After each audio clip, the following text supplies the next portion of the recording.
l'état d'esprit elle est bonne. Aujourd'hui, comme vous le savez, nous sommes au nombre de 30 joueurs.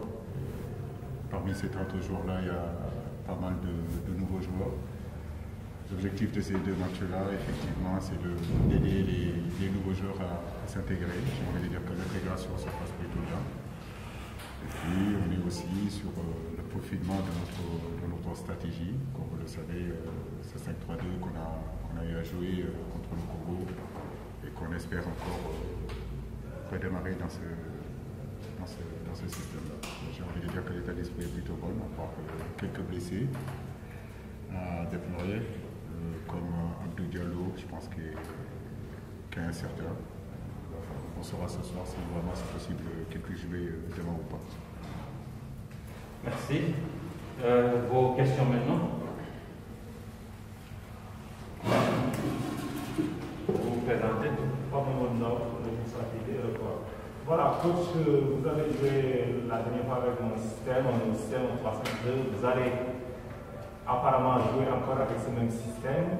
Est-ce que vous voulez confirmer qu'il faut du temps pour que les joueurs puissent s'adapter?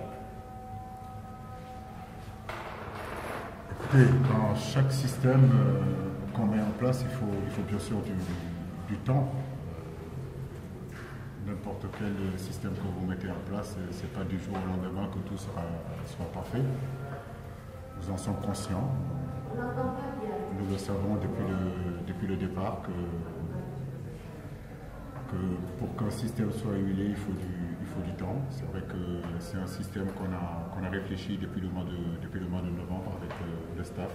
On a eu à en discuter avec les joueurs cadres pour dire que ces deux matchs-là, ça devait nous permettre de pouvoir jouer dans ce système-là. Donc nous l'avons joué contre le Congo et nous avions envie en tout cas de le répéter demain contre Eswatini. Deuxième question.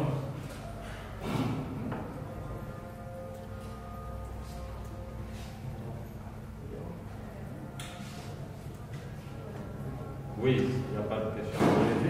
Voilà, on a cité d'autres blessés, à savoir Crépin.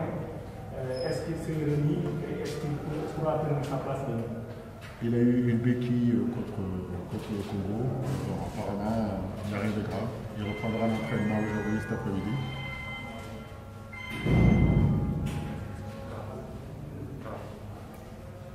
Voilà, je disais que Crépin a eu une béquille. Mais ça va mieux. Je pense que cet après-midi, il reprendra l'entraînement avec le groupe. Salut. Moi, j'aimerais savoir, à l'UCC, comment est-ce que vous gérez les critiques depuis que vous êtes à la tête de cette année? Ça fait maintenant 5 ans, 6 ans. Comment vous gérez cela? Surtout lors de la dernière sortie, après, dans les critiques sur votre système de jeu. Comment vous gérez tout ça? Moi, j'ai pas à réagir aux critiques. Moi, je suis là pour faire mon travail. Je fais mon travail du mieux que je puisse le faire. Je laisse les critiques. Les critiques, c'est pas quelque chose de nouveau. Ça fait 25 ans maintenant que je suis dans ce métier. 17 ans de football professionnel. Les critiques, c'est l'habitude.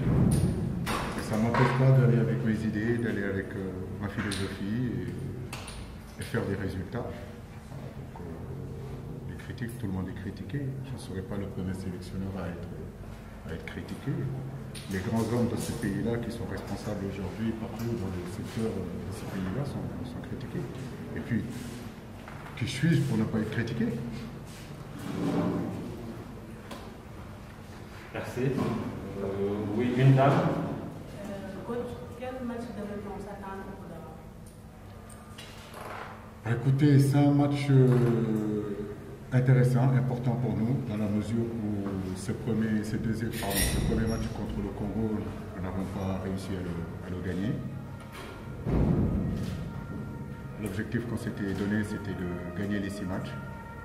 Là, on a fait match nul à l'extérieur. Il est important, si vous voulez, de renouer avec la victoire. Et demain, nous voulons jouer pour gagner et finir ces éliminatoires de la Coupe d'Afrique des Nations en 2022 au Cameroun, vraiment avec un bon résultat. Amma, pues, pues, ¿cuánto falta de esa arma para poder Un changement par rapport au premier match? Ouais.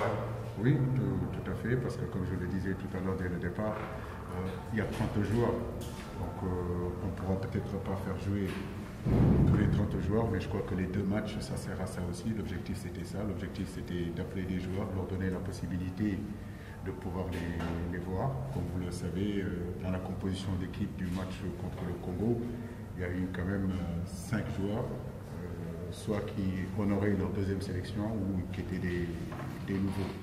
Donc 50% de l'équipe qui a joué contre le Congo. Moi, je trouve que c'est bien. L'équipe nationale aussi, c'est une porte d'entrée, c'est une porte de sortie. Et quand on a des matchs comme ça, dans des situations où où on est déjà qualifié, je pense que le plus important pour nous, c'est de donner la possibilité à d'autres garçons. Donc effectivement, demain, il y aura aussi d'autres changements pour qu'on puisse voir d'autres garçons. Tous ces essais que nous sommes en train de faire, nous savons que nous sommes sur la dernière ligne droite et que si nous ne les faisons pas au mois de mars, après c'est les matchs officiels qui vont s'approcher, il est difficile d'essayer. Oui, une dernière question au coach avant d'aller. Coach, ce sera votre dernier match officiel avant la deuxième match. Quelle importance pour la nationale? En tant que vous avez peut-être donné dans le jeu au Mali.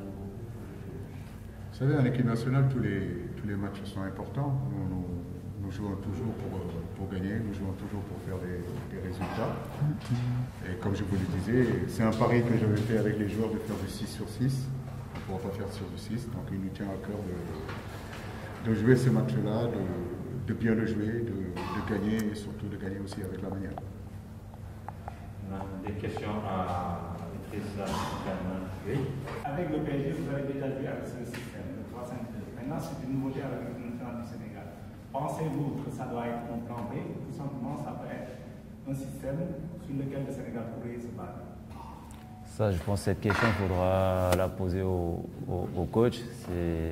C'est lui l'entraîneur, c'est lui qui fait ses choix, c'est lui qui décide du système avec lequel on va jouer. Nous, les joueurs, on est là pour suivre les consignes du coach et essayer de prendre le système et de faire de ça notre système et de faire tout notre mieux pour pas faire ce système-là. Après, c'est vrai que c'est un nouveau système pour nous. On a essayé de bien travailler sur ce système-là à l'entraînement et pendant le match.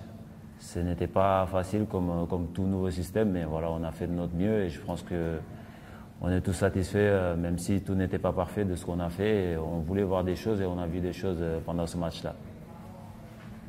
Oui, Amar. Quand au Togo, vous avez joué pour la première fois avec Pamatassa et Nampalys Mendy. Comment vous vous êtes senti avec ces deux? Ouais, c'est 2 nouveaux joueurs qui ont rejoint la Tania aujourd'hui et je pense qu'ils ont fait leur match.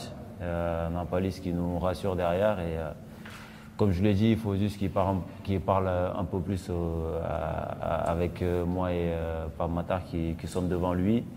Et après, Pape-Matar, c'est un jeune joueur talentueux qui vient du football local. Et voilà, comme je lui dis souvent, c'est mon joueur. Je l'admire beaucoup, ce petit-là. Il a beaucoup de talent et c'est l'avenir du Sénégal.